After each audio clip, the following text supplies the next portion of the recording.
हम सबको लगता है कि सक्सेस परमानेंट है। हम सोचते हैं कि अगर हम टैलेंटेड हैं, अगर हम हार्ड वर्क करते हैं तो दुनिया हमें याद रखेगी। लेकिन ये सबसे बड़ा झूठ है जो हम अक्सर खुद से कहते हैं। हिस्ट्री की सबसे बड़ी आयरनी ही देख लो।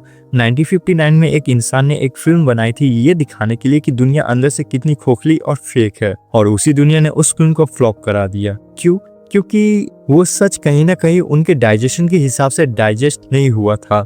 आज हम बात करेंगे गुरुदत्त की पॉपुलर मूवी जो पहले अंडररेटेड थी, कागज के फूल के बारे में। लोग कहते हैं ये एक ट्रेजेडी मूवी है, मैं कहता हूँ ये मूवी नहीं है, ये एक वार्निंग है कि जब तुम दुनिया के लिए जीते हो तो दुनिया तुम्हें कैसे चबा कर या तो इस्तेमाल कर कर तुम्हें फेंक देती है। और इसी तरह हम सुरेश सिन्हा को थोड़ा गहराई से समझेंगे ताकि इस वीडियो के बाद आपकी नजरों में इस मूवी के लिए इज्जत और थोड़ी बढ़ जाए।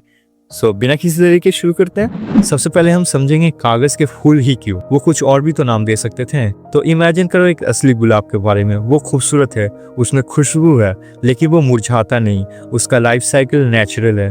अब इमेजिन करो एक कागज के फूल के बारे में। वो दूर से बिल्कुल असली लगता है, शायद असली से भी ज्यादा परफेक्ट, ज्यादा कलरफुल।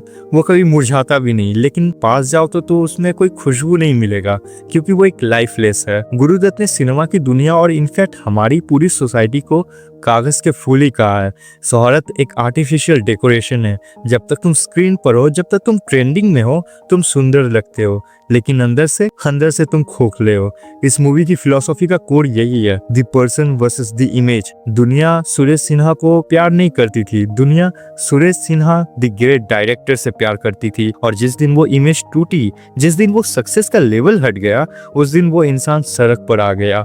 ये फिल्म हमें फोर्स करती है कि ये पूछने पर क्या लोग तुमसे सच में प्यार करते हैं या तुम्हारी पोजीशन से। अगर हम सुरेश सिन्हा के कैरेक्टर को थोड़ा और करीब से जाने, सुरेश सिन्हा कोई जेनेरिक शराबी तो नहीं है लाइक देवदास।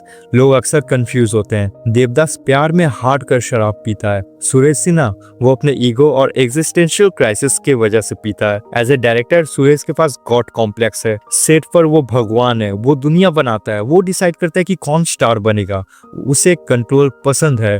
लेकिन ट्रेजेडी तब शुरू होती है जब उसका ये कंट्रोल रियल लाइफ से फिसलना शुरू कर देता है। उसकी बेटी उससे दूर हो गई, उसकी वाइफ उसे समझती नहीं है, और जो इंडस्ट्री उसने बनाया वो उसे रिजेक्ट करने लगती है। जहां सुरेश ने अपनी पूरी आइडेंटिटी सिर्फ डायरेक्टर होने पर बेस कर दी थी, जब वो चेयर छीन गई तो वो इंसान बचा ही नहीं। सुरेश सिन्हा जब वो डायलॉग कहते हैं, मैं अब काबिल नहीं रहा, मेरी पिक्चरों ने आपको लाखों कमा कर दिए और आप कहते हैं कि मैं पिक्चर बनाने के काबिल नहीं रहा, वो सीन सिर्फ ह्यूमैनिशन नहीं है ब्रो, वो डेथ ऑफ ईगो है। वो मोमेंट हमें बताता है कि तुम्हारी वैल्यू सिर्फ तब तक है जब तक तुम प्रॉफिटेबल हो। सुरेश सिन्हा का डाउनफॉल इसलिए दर्दनाक नहीं है कि वो गरीब हो गए, वो इसलिए दर्दनाक है क्योंकि वो इररिलेवेंट हो गए। और एक आर्टिस्ट के लिए मौत से बदतर अगर कुछ है तो वो है इररिलेवेंस। अब आते हैं मूवी के सबसे डार्क थीम पर, ट्रांजेक्शनल रिलेशनशिप्स।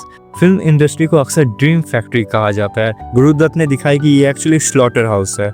याद करो वो सीन जब शांति सुपरस्टार बन जाती है, सुरेश सिन्हा ने उसे बनाया, उसे एक्टिंग भी सिखाई। लेकिन सोसाइटी का रूल देखो, जब सुरेश नीचे गिरते हैं तो वो शांति की मदद एक्सेप्ट नहीं करते हैं। क्यों? यहाँ पर मूवी मेल ईगो को भी क्रिटिक करती है, लेकिन एक डीपर फिलोसॉफिकल लेवल पर भी बात करती है। सुरेश को लगता है कि अगर उसने मदद ली तो वो एक प्रोजेक्ट बन जाएंगे। वो शांति की दया को एक ऑब्जेक्ट नहीं बनाना चाहते थे। ये हमारी सोसाइटी का एक मिरर है। हम सक्सेस को पूछते हैं, लेकिन फेलियर को हम एक बीमारी की तरह ट्रीट करते हैं। जो लोग सुरेश के आगे पीछे घूमते थे, वही लोग बाद में उसे पहचानने से इनकार कर देते हैं। एक बात हमेशा याद रखना, इस दुनिया में इंसान एक प्रोडक्ट है। हर प्रोडक्ट की एक एक्सपायरी डेट होती है। जब सुरेश सिन्हा की एक्सपायरी डेट आ गई तो सोसाइटी ने नया प्रोडक्ट ढूंढ लिया, लाइक डायरेक्टर स्टार। समझ रहे हो ना? क्योंकि रिप्लेसमेंट कल्चर सिर्फ गैजेट्स में नहीं होते हैं, वो इंसानों में भी होते हैं। इस गाने को अगर तुम एक रोमांटिक सॉन्ग समझते हो तो तुम एक पॉइंट मिस कर रहे हो। ये गाना हेल्पलेस का एंथम है। सीन का कॉन्टेक्स्ट देखो, सुरेश सिन्हा इंजर्ड है, वो फिजिकली टूटे हुए हैं। शांति वहाँ है, देवदास की शूटिंग अभी चल रही है, यानी वो अभी स्टार बनने की कगार पे है। और ध्यान से इस लिरिक्स को समझो।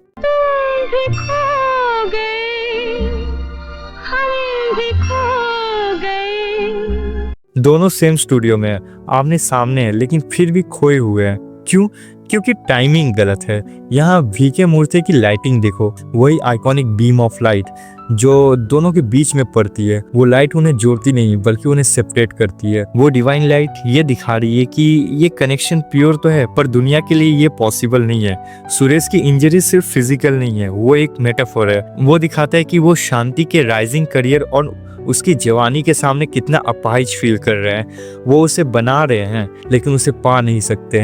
वक्त का सितम यही है कि उसने उन्हें तब मिलाया जब सूरज टूट रहा था और शांति बन रही थी। ये सीन हमें सिखाता है कि कभी कभी लव इज नॉट इनफ। हालात और टाइमिंग प्यार से ज्यादा पावरफुल होते हैं। शांति अभी पारो बन रही है लेकिन सुरेश वो अभी देवदास बनने के कगार पर है।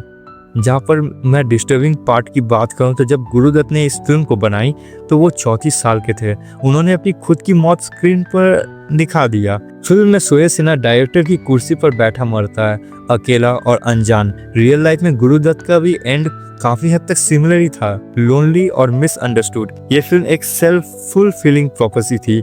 गुरुदत्त को पता था कि उनका सेंसिटिव नेचर इस रूथलेस इंडस्ट्री में सरवाइव तो नहीं कर पाएगा। कागज के फूल उनका सुसाइड नोट था जो उन्होंने मरने से पहले दुनिया को पढ़कर सुना दिया। उन्होंने दिखाया कि एक सेंसिटिव इंसान के लिए ये दुनिया रहने लायक ही नहीं है। अगर तुम कुछ फील करते हो, अगर तुम दर्द को गहराई से महसूस करते हो तो तुम टूट जाओगे। सुरेश सिन्हा का कैरेक्टर हमें वार्न करता भी है, अपने काम को कभी अपनी जिंदगी मत बनाओ क्योंकि काम चला जाएगा पर जिंदगी वो तो बची रहेगी ना। और अगर तुम्हारे पास काम के अलावा कुछ नहीं है तो तुम्हारे पास जीने का भी कोई वजह नहीं बचेगा। सब बात यही है कि कागज के फूल फ्लॉप हुई थी क्योंकि उसने ऑडियंस को अनकंफर्टेबल फील करा दिया था। उसने हमें दिखाया कि हम कितने मतलबी हैं। आज हम इन्फ्लुएंसर को देखते हैं, उन्हें भगवान बना लेते हैं और फिर एक कंट्रोवर्सी होते ही उन्हें कैंसिल कर देते हैं। हम वही कर रहे हैं जो उस फिल्म ने प्रोड्यूसर्स और सोसाइटी ने सुरेश सिन्हा के साथ किया। हम बदले नहीं हैं, टेक्नोलॉजी बदल गई है लेकिन इंसान की फितरत अभी भी वही है। फिल्म के एंड में सुरेश सिन्हा डायरेक्टर की कुर्सी पर मर जाते हैं, उसी कुर्सी पर जिसके लिए उन्होंने सब कुछ खो दिया। खैर, आपको ये वीडियो पसंद आई है तो लाइक करना, नहीं पसंद आई है तो शेयर कर देना एंड मुझसे जुड़े रहने के लिए सब्सक्राइब कर देना। एंड अगर मुझसे कुछ गलती भी हो गया तो उसके लिए भी माफ कर देना। सीख रहा हूँ। By the way, bye.